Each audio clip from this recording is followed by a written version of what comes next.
unloaded right after we made the deal. They didn't have to unload, and I didn't like the fact that the retaliation was very strong. But in all fairness, Israel unloaded a lot, and now I hear Israel just went out because they felt it was violated by one rocket that didn't land anywhere. That's not what we want, I'll tell you, and I'm telling you, I'm not happy about that, Israel, either.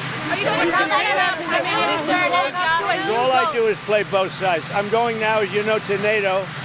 Some of you are going with me, and I think it's going to be successful. We'll see. I'll let you know. Are you going to see the agreement? It's a new dawn in the Middle East. Thanks to the agreement you managed to achieve. What are your future plans for the region, for Saudi Arabia, Israel? बाहर नहीं जा सकते, आपके पास जो था उसे गिरा दें, इसलिए मैं उनसे खुश नहीं हूँ। मैं ईरान से भी खुश नहीं हूँ, लेकिन मैं आज सुबह इजराइल के बाहर जाने से वास्तव में नाखुश हूँ। I'm not happy about that. Donald Trump ने क्या कहा ये आपने सुना। इस बीच एक और बड़ी खबर आ रही है, उसका रुख कर रहे हैं। एक डील की वो बाहर आए और उन्होंने एक बम गिराया जो पहले कभी नहीं देखा गया। ये डोनाल्ड ट्रंप का बहुत बड़ा बयान आया। इजरायली पीएम नेतन्याहू से अब बताया जा रहा है कि डोनाल्ड ट्रंप बात कर रहे हैं, अब बातचीत चल रही है, जानकारी मिल रही है। ईरान से सीज फायर को लेकर बातचीत कर रहे हैं डोनाल्ड ट्रंप। ये बहुत बड़ी खबर, नेतन्याहू से इस वक्त उनकी बातचीत चल रही है, क्योंकि जो सीज फायर तय हुआ था उससे इतर ईरान ने अटैक कर दिया। उसके बाद इजराइल भी कह रहा है, आईडीएफ भी कह रहा है कि हम एक्शन ले रहे हैं। तो यहाँ सीज फायर लागू कहाँ हुआ है, ये अपने आप में सवाल है। और इसी को लेकर अब डोनाल्ड ट्रंप बात कर रहे हैं इजरायली पीएम नेतन्याहू से। ये बड़ी खबर हम बता रहे हैं।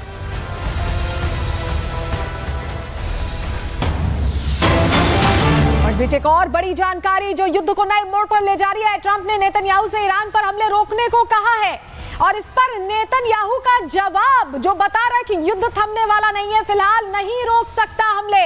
ईरान ने युद्ध विराम का उल्लंघन किया है। नेतन्याहू ये कह रहे हैं कि हमने तो हमले रोक दिए थे, लेकिन उनकी तरफ से अटैक हुआ है, ऐसे में अब हमले नहीं रुकेंगे क्योंकि ये युद्ध विराम का उल्लंघन है और अब इजराइल नहीं रुकने वाला है। ये खुलकर खुद डोनाल्ड ट्रंप ने जब बातचीत की है नेतन्याहू से तो उन्होंने ये जवाब दिया है।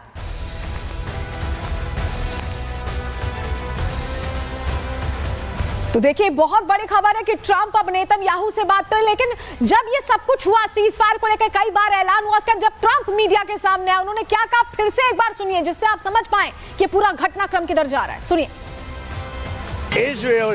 इजराइल ने गंभीरता से एक डील की है। वो बाहर आए और उन्होंने एक बम गिराया जो पहले कभी नहीं देखा गया। हमने अब तक का सबसे बड़ा बम देखा है।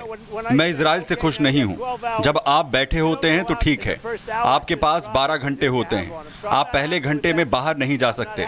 आपके पास जो कुछ भी था उसे गिरा दें, इसलिए मैं उनसे खुश नहीं हूं।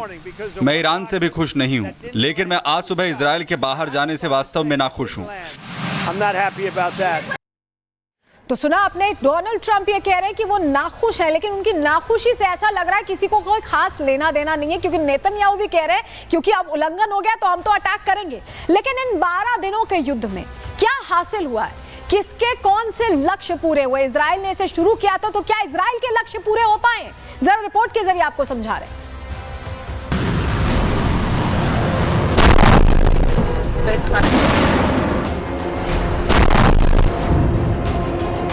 इजराइल ईरान जंग के बीच अमेरिकी राष्ट्रपति डोनाल्ड ट्रंप ने सीज फायर का ऐलान तो कर दिया।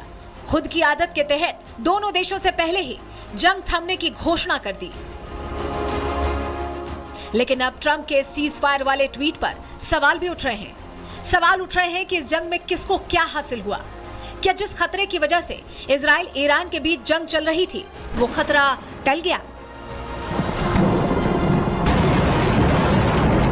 क्या जिस वजह से अमेरिका इस जंग में कूदा था वो मकसद अमेरिका का पूरा हो गया? क्या जो बात ट्रंप ने कल ट्वीट करके कही थी, कहा था कि ईरान में सत्ता परिवर्तन होना चाहिए, तो क्या ट्रंप का ये टारगेट पूरा हो गया? और अगर नहीं तो फिर ट्रंप सीज फायर वाला ट्वीट कर किस बात की खुशी मना रहे हैं? किस बात के लिए खुद को बड़ा नेता दिखाने की कोशिश कर रहे हैं? 12 दिनों तक चला युद्ध तो रुक गया, लेकिन अब भी कई सवाल बरकरार हैं, क्योंकि इस जंग में जो भी कवायद इजराइल अमेरिका की तरफ से की गई उसका परिणाम किसी को नजर नहीं आ रहा है। दरअसल इजराइल ने 13 जून को ईरान पर अचानक हमले शुरू किए थे। इन हमलों में ईरान के सैन्य नेतृत्व और परमाणु वैज्ञानिकों को निशाना बनाया गया। इजराइल ने हमले शुरू करने की वजह ईरान का परमाणु बम बनाने के करीब पहुंचना बताया। इजराइल ने कहा था कि उसके हमले तब तक जारी रहेंगे जब तक कि ईरान का परमाणु कार्यक्रम पूरी तरह से तबाह नहीं हो जाता। इजराइल की लड़ाई जारी ही थी कि अमेरिका भी इजराइल के समर्थन में 22 जून को कूद गया।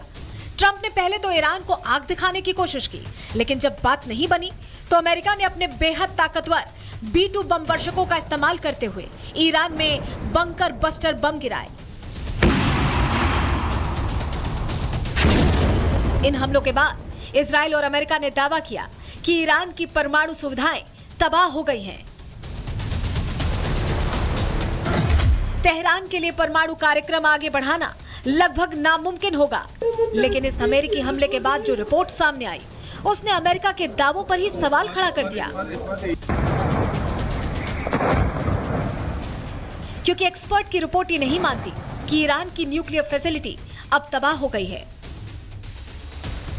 विशेषज्ञों का मानना है कि ईरान का परमाणु कार्यक्रम इस युद्ध की वजह से नहीं रुका है।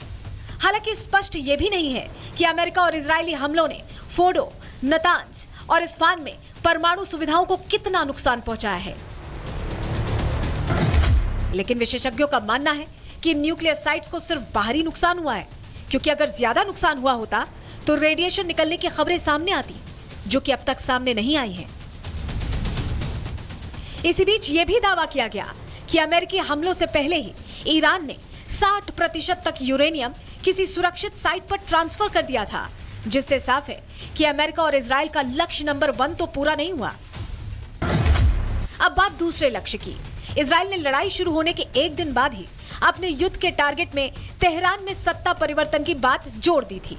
इजरायली पीएम नेतन्याहू ने ईरानी लोगों से अपनी सरकार के खिलाफ सड़कों पर आने की बात कही थी। कहा था कि यह जंग ईरानी लोगों के खिलाफ नहीं, बल्कि ईरानी शासन के खिलाफ है। खुद डोनाल्ड ट्रंप ने भी ये संकेत दिए थे कि अमेरिका तेहरान में अली खामेनेई की सत्ता को उखाड़ना चाहता है। बाकायदा ट्रंप ने इसके लिए मिगा का नारा भी दिया, जिसका सीधा मतलब था मेक ईरान ग्रेट अगेन। विदेशों में रह रहे खामेनेई विरोधियों के बयान भी आने लगे कि ईरान में सत्ता परिवर्तन जरूरी है, लेकिन लक्ष्य नंबर 2 भी पूरा नहीं हुआ। तेहरान की जमीन पर तस्वीरें उलट दिखी।